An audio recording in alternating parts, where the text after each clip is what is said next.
অচিরেই তারা পুরো বিশ্বে একটা বড় যুদ্ধ বাঁধিয়েই ছাড়বে, দেখেন ইনশাআল্লাহ। অচিরেই তারা পুরো বিশ্বে একটা বড় যুদ্ধ না বাঁধানো পর্যন্ত থামবে না। প্রথম বিশ্বযুদ্ধের পরে আপনারা ব্রিটেনকে দেখেছেন, সেকেন্ডটার পরে আপনার আমেরিকার রাজত্ব দেখেছেন, দেখবেন যদি আরেকটা লাগে এরপরে আপনি রাজত্ব দেখবেন। ওর ধ্বংস এত তাড়াতাড়ি হবে না, ওর ধ্বংস হবে, এটা সত্য, এটা নিশ্চিত, কিন্তু এত তাড়াতাড়ি না। শুধু আমার ধারণা না, অনেকেই ওয়ার্ল্ড অ্যানালাইসিস যারা করে তারা বলে যে হয়তো বা এই ইস্যুগুলো, ইউক্রেন রাশিয়া হোক, সিরিয়া ইস্যু হোক, ইয়েমেন ইস্যু হোক, আস্তে আস্তে একটা বড় যুদ্ধের দিকে এরা বিশ্বকে নিয়ে যাবে। এই যুদ্ধগুলো এমনি এমনি লাগে নাই, এরা লাগায়, পিছন থেকে লাগায়। ওদের স্বার্থ কি? অস্ত্র বাণিজ্য। কি বাণিজ্য? অস্ত্র বাণিজ্য। ওরা যুদ্ধ বাঁধিয়ে রাখবে, জিয়ে রাখবে, যাতে করে অস্ত্র ব্যবসা করা যায়। অনেক সময় মুসলমান দুই দেশের মধ্যে যুদ্ধ লাগায় দেয়, দিয়ে অস্ত্রের বাণিজ্য করে। এগুলো কি মিথ্যা কথা বলছি না সত্য কথা বলছি? সরাসরি বলছি ভাই, কিছু করার নাই। এখন সরাসরি না বললে তো দেরি হয়ে যাবে, এখন জানা উচিত আপনাদের বিষয়গুলো। তো আমাদের ইন্টারপ্রিটেশন যে এটা হয়তোবা চলে আসতে পারে, চলে আসলে পরে বিশ্বের অবস্থা কি হবে সেটা ভাবতে হবে আমাদের। আরব আরব রাষ্ট্রগুলোকে অস্ত্র শূন্য করে দেওয়া হয়েছে, নিজেরা অস্ত্র প্রডিউস করতে পারে না। এরা তেল দেয়, তেল দিয়ে কিছু ডলার পায়, ওই ডলার দিয়ে আবার ওর কাছেই অস্ত্র কিনে। আপনারা একটু বোঝার চেষ্টা করেন। যখন আমরা এগুলো পড়ছিলাম ইউনিভার্সিটিতে, তখন এগুলো বুঝতাম না। ইউনিভার্সিটিতে আমরা এগুলো ঝরঝরা করে মুখস্থ করেছি, বিশ্বাস করেন। এই যে ওদের অ্যালায়েন্স, পলিটিক্যাল অ্যাফেয়ার্স, এইটা ওইটা, এগুলো মুখস্থ আমাদের, কোনটা কোন সাল কিছু না, এখনই বরং ভুলে গেছে। কিন্তু ইসলামের সাথে যখন এটা মেলানো শুরু করলাম, তখন দেখলাম যে বাপরে বাপ, গভীরে তো অনেক কথা আছে, এর শেকড় তো অনেক গভীর। মানে বিষয়টা বোঝেন যে আমি তেল বিক্রি করব শুধুমাত্র ডলারে, অন্য কোনো কারেন্সিতে না। মানে ধরেন যে এই ব্রিফকেস ভর্তি টাকা আছে, কি আছে ভাই, এটাতে ধরেন যে 1 কোটি টাকা আছে, আর আমি গেলাম আবু ধাবিতে। কোথায়? Abu Dhabi. তো গিয়ে বললাম যে শেখ, এই যেখানে এই ব্রিফকেসে 1 কোটি টাকা আছে, নট ডলার, টাকা, আমাকে 5 লিটার তেল দেওয়া যায়? জীবন আমাকে তেল দিবে না। এই বক্সটা আমি নিয়ে গেলাম টাকার জায়গায় ডলার দিয়ে, শেখ আমার কাছে ডলার আছে 1 ব্রিফকেস, আমাকে কি এখন এখন তেল দেওয়া যায়? অবশ্যই। কুল্লু খালাস, অবশ্যই। ইয়া হাবিবি কুল্লু খালাস, আসেন তেল নিয়ে যান। হাবিবি বলবো তখন, আসেন তেল নিয়ে যান। এই যে শুধুমাত্র ডলার দিয়ে তেল কেনা বেচা করার চুক্তি, এর নাম হলো পেট্রো ডলার মনিটরি সিস্টেম। আপনি ডলার ছাড়া অন্য কোনো কিছুতে তেল কিনতে পারবেন না। গাদ্দাফি চেষ্টা করেছিল, মেরে দেওয়া হয়েছে, ঠিক আছে। তারপরে আরো অনেক কান্ট্রি, সাদ্দাম হোসেন ট্রাই করার চেষ্টা করেছিল, মেরে দেওয়া হয়েছে। এই চায়না, রাশিয়া এখন চেষ্টা করছে যে আমরা অন্য কারেন্সিতে তেল কেনা বেচা করব। ইরান মাঝখানে চেষ্টা করেছে আমরা সোনাতে তেল কেনা বেচা করবো, সোনা দিয়ে। ওই জন্য দেখেন ইরানের সাথে অলওয়েজ লেগে আছে, অলওয়েজ একটা ফিকশন লেগে আছে। আমি অবাক হব না যদি কয়দিন পরে ইরানকে হামলা করে, আমি অবাক হব। এটা অবাক হব না যদি কয়দিন পর লেবাননে গিয়ে সে আক্রমণ করে, সে যদি কয়দিন পর মিশরে আবার আক্রমণ করে, জর্ডানে আবার আক্রমণ করে, আমি অবাক হব। এগুলো আমরা বুঝি। এখন কথা হচ্ছে এই যে কেনা বেচাটা জায়েজ না না জায়েজ বলেন দেখি, এটাও ভাইদের কাছে ফতোয়া নিয়েন। এতে করে কি হলো, ডলার হয়ে গেল সুপিরিয়র কারেন্সি, ও আধিপত্য বেড়ে গেল, আধিপত্য বেড়ে গেল। যদি আমরা টাকা দিয়ে তেল কেনা বেচা করতে পারতাম, তখন আমার টাকার মান থাকতো বেশি, ওদের মান থাকতো কম। তখন ডলারকে কেন্দ্র করে সব টাকা পয়সার মান নির্ধারণ করা শুরু হলো। কথা বুঝতে পারছেন? এই চুক্তিটা করেছে আরবরা। কারা করেছে? আরবের গলফ কান্ট্রিরা।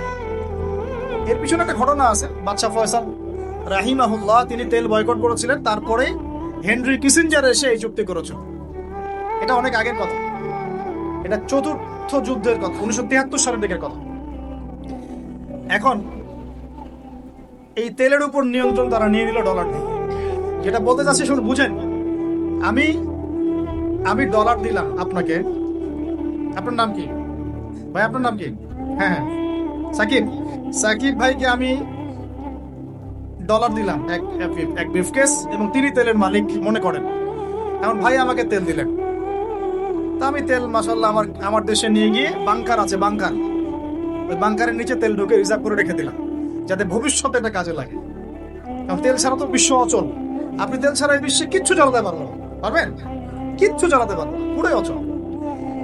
তো এখন ভাই তো আবার অস্ত্র শস্ত্র তার কাছে নাই, আর সে আমার সাথে বন্ধুত্ব করেছে। এখন আমি তাকে বোঝাচ্ছি যে আপনার তো নিরাপত্তার জন্য অস্ত্র দরকার।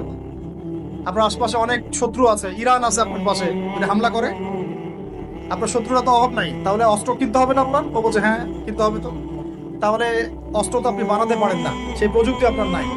আমার দেশে অনেক অস্ত্র আছে, এগুলো আপনাকে দেই, আপনি ডলার দিয়ে এগুলো কিনে নেন। প্রথমে যে ডলারটা আমি ওকে দিয়ে তেল নিয়েছি, ওই ডলারটা আমি আবার ওর কাছ থেকে নিয়ে আমার অস্ত্র দিলাম ওকে। লাভ কার? বুঝেন নাই মনে হয়। প্রথমে আমি দিয়েছি ওকে ডলার, সাকিব দিয়েছে আমাকে তেল। সেই তেল নিয়ে আমি আমার দেশে রিজার্ভ করেছি, তেল তো আমার থাকলোই। আর আমার ডলার হলো কারেন্সি, সুপিরিয়র কারেন্সি, যা দিয়ে অন্য কারেন্সির মান নির্ধারণ করা হয়। এবার ওকে বুঝালাম তোমার অস্ত্র নাই। ও বলছে তো আমার তো প্রযুক্তি নাই, তাহলে আমাকে আপনি কিছু অস্ত্র বিক্রি করেন আমার কাছে। তা আমি কিছু অস্ত্র, আমার তো অস্ত্র অভাব নাই, আমি যত ইচ্ছে এগুলো বানাতে পারি। যেটা বানাচ্ছি ওর চেয়ে অত্যাধুনিকটা আমার কাছে আছে। ওকে এমন কিছু দিব না যেটা দিল ও আবার আমাকে আক্রমণ করতে পারে। ওকে এমন অস্ত্রই দিব যেটা আমার প্রতিহত করার ক্ষমতা আছে। ব্যালিস্টিক মিসাইল ওকে দিব না, ওকে অন্য কিছু দিব। আমি এখন ওকে অস্ত্র কিছু দিলাম, ওই যে ডলারটা প্রথমে দিয়েছি ওইটা আবার সে আমাকে দিয়ে দিল। কিছু কি বুঝলেন? এইটাই চলতেছে আরবের মধ্যে।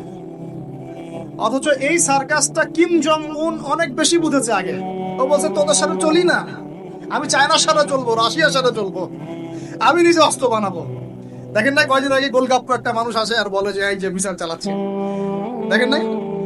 ও ভালো কাজ করছে মাশাআল্লাহ। হ্যাঁ, আমি সে মুসলিম না, কিন্তু বলছি যে ওই সেন্সে সে ভালো কাজ করছে। এই নিয়ন্ত্রণটা ওরা দখল জায়নিস্টরা নিয়ে নিয়েছে, জায়গার, ভৌগোলিকত্বের, মিডিয়ার, প্রযুক্তির, অস্ত্রশস্ত্র, তেলের, সবকিছু। সর্বশেষ আমাদের নবী সাল্লাল্লাহু আলাইহি ওয়াসাল্লাম ইন্তেকাল করার আগে, জাস্ট ইন্তেকালের কয়েকদিন আগে নবীজি বলে যাচ্ছেন শেষ কথাগুলো, তোমরা শোনো হে আমার উম্মত, আমার কবরকে উপাসনার জায়গা বানাবে না, রাষ্ট্রদূতদেরকে সম্মান করবে, সালাতের ব্যাপারে যত্নবান থাকবে, তোমাদের অধীনস্থদের ব্যাপারে যত্নবান থাকবে। এই যে এক ভাই একটু আগে বলছিলেন, আমাদের মনোর ভাই, ভাই ভৈরবে নাকি একটা ট্রেন দুর্ঘটনা হয়েছে।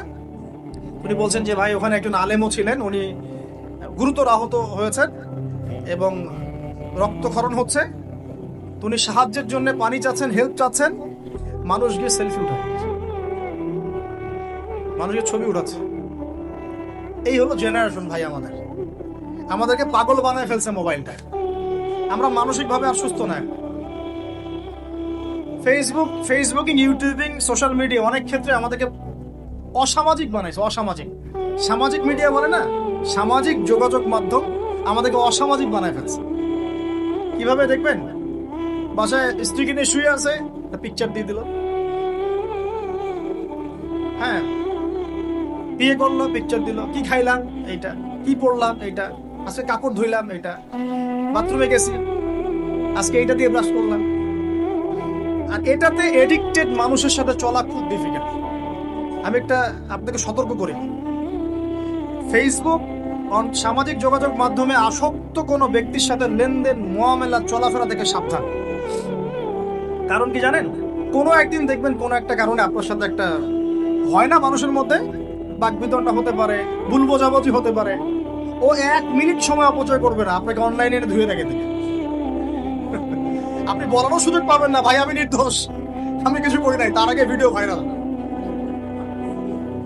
হ্যাঁ, তো এইসব মানুষের সাথে চলাও খুব মুশকিল। আমি তো অবাক হয়ে লক্ষ্য করছি যে অনেক বক্তা, আমাদের অনেক দাড়ি টুপিওয়ালা ভাই পর্যন্ত এখানে আসক্ত হয়ে গেছে। খালি ফেসবুক ঢোকে, স্ক্রল করে, এটা ওটা দেখে, ওয়াজে উঠে বলা শুরু করে, এই দেখলাম ওইটা হচ্ছে, ওই দেখলাম এটা হচ্ছে, অমুক দেখলাম তমুক করতেছে, তমুক দেখলাম অমুক করতেছে। আলোচনা হলে কোনো টপিকই নাই। কি আশ্চর্য, কি অবস্থা! আল্লাহ পাক আমাদেরকে হেফাজত করে দেন। শেষ কথা হচ্ছে, আমাদের নবীজি এই ওসিয়ত করে গেছেন। নবীজির সেই ওসিয়ত আমরা ভুলে গেছি। নামাজের ওসিয়ত তো ভুলে গেছি, নারীদের ব্যাপারে ওসিয়ত ভুলেছি। এমনকি শেষ কথা, পঞ্চম বাক্য যেটা বললাম, আরব উপদ্বীপ থেকে এদেরকে বের করে দিও, এটা আমরা বলে গেছি। আমাদের বাপ দাদারা সলফে সালেহিন, তাবে তাবেঈন, আইম্মায়ে কেরাম, মুজতাহিদ কেরাম, তারা সবাই এর উপর অটল ছিলেন। তখন আমাদের অবস্থা এমন ছিল না। আর এখনকার এই 2023 সালে এসে চিত্রটা পুরাই উল্টা। যাদেরকে বের করতে বলেছেন ওদের ছাড়া পেটের ভাত হজম হচ্ছে না, ওদের সাথে বন্ধুত্ব না করলে আমাদের ভাত হজম হচ্ছে না, কেনা বেচা না করলে আমাদের ব্যবসা চলে না, ওদের প্রযুক্তি ইউজ না করলে আমরা চলতে পারি না। পুরা উল্টা দুনিয়ার প্রেক্ষাপটটা। তো এখন এটা বুঝে নেন, যখন এরকম পুরো উল্টা একটা অবস্থা থাকে, ওটাকে সিধা করার জন্য একটা বড় যুদ্ধের প্রয়োজন হয়। তখন আর নিগোসিয়েশন, কথাবার্তা, মিষ্টি মিষ্টি কথা আর কোনো কাজ হয় না। তখন শুধু দাওয়াতে আর কাজ হয় না, তখন জিহাদের প্রয়োজন হয়। এবং এটাই সামনে হবে ইনশাআল্লাহ। অনেকে অনেক কথা বলেন, আমি স্ট্রেট ফরওয়ার্ড বলি, ওদের সাথে কথা বলার ভাষা বন্ধ হয়ে গেছে। বিগত 1918 থেকে 23 পর্যন্ত ওরা যা যা করেছে মুসলিমদের সাথে এবং মুসলিমদের বিরুদ্ধে, অসহায় মাজলুম বাচ্চাদের দিকে তাকানো যায় না, একটা বাচ্চা দিকে তাকালে চোখের পানি ধরে রাখা যায় না, মগজ থেকে খুলি বের হয়ে পড়ে যাচ্ছে, বাবা হাত নিয়ে দৌড়াচ্ছে, পা খুঁজে পায় না। এদের সাথে কথা বলার ভাষা বন্ধ হয়ে গেছে। এদের সাথে কোনো কথা বলার ভাষা থাকতে পারে না। এদের সাথে শুধু কয়েকটা ভাষা থাকতে পারে। এক, ওদের সাথে কোনো তেলের বাণিজ্য হবে না। আমাদের ক্ষমতা নাই ভাই, আমি জানি আমার ক্ষমতা নাই, এবং আমি এত বড় জোরে কথা বলেও কিছু হবে না, এইখানেই বন্ধ হয়ে থাকবে হয়তো। কিন্তু আল্লাহ তো শুনছেন যে আমাদের মনে কি আছে। ওদের সাথে কথা বলার ভাষা এখন এই কয়টা খোলা, ওদেরকে কোনো তেল দেওয়া যাবে না, কোনো অয়েলের বিজনেস বন্ধ, ওদের সাথে অয়েলের কোনো বিজনেস নাই, ওদের পণ্য ব্যবহার করব না, বয়কট। 25% মুসলিম সারা ওয়ার্ল্ডে, মানে প্রায় 25 কোটি, সরি দূর কি বলতেছে, কত কোটি ভাই, 300-400 কোটি, সারা ওয়ার্ল্ডে পপুলেশন মনে 800 কোটি, 850 কোটি। এর মধ্যে 25% হচ্ছে মুসলিম, তাহলে কত হচ্ছে, প্রায় 300, 350, 400 কোটি মুসলিম। 400 কোটি মুসলমান যদি ওদের সাথে বাণিজ্য বন্ধ করে দেয়, ওর বাপের ক্ষমতা আছে ওইখানে টিকে থাকা? বাণিজ্য অস্ত্র একটা বিশাল অস্ত্র, দেখেন না সারা ওয়ার্ল্ডে, ওরা সে অস্ত্র প্রয়োগ করে, কিছু হলেই বলে তোমাদের সাথে বাণিজ্য করবো, পণ্য বয়কট করে দেয়। আমরা সেই পথ ধরতে পারি নাই, কারণ আমাদের সেই ঈমান নাই, আল্লাহর কসম আমাদের সেই ঈমান নাই। আমাদের ঘৃণা ভরে এদের পণ্য ত্যাগ করা উচিত, মনের মধ্যে ঘৃণা লালন করে পণ্য ত্যাগ করা উচিত। এবং আপনি বলতে পারেন যে ভাই কয়টা ত্যাগ করবো, সবই তো ওদের। আমি বলবো যে একটা পারলে একটা করা উচিত, একটা পারলে একটাই করা উচিত।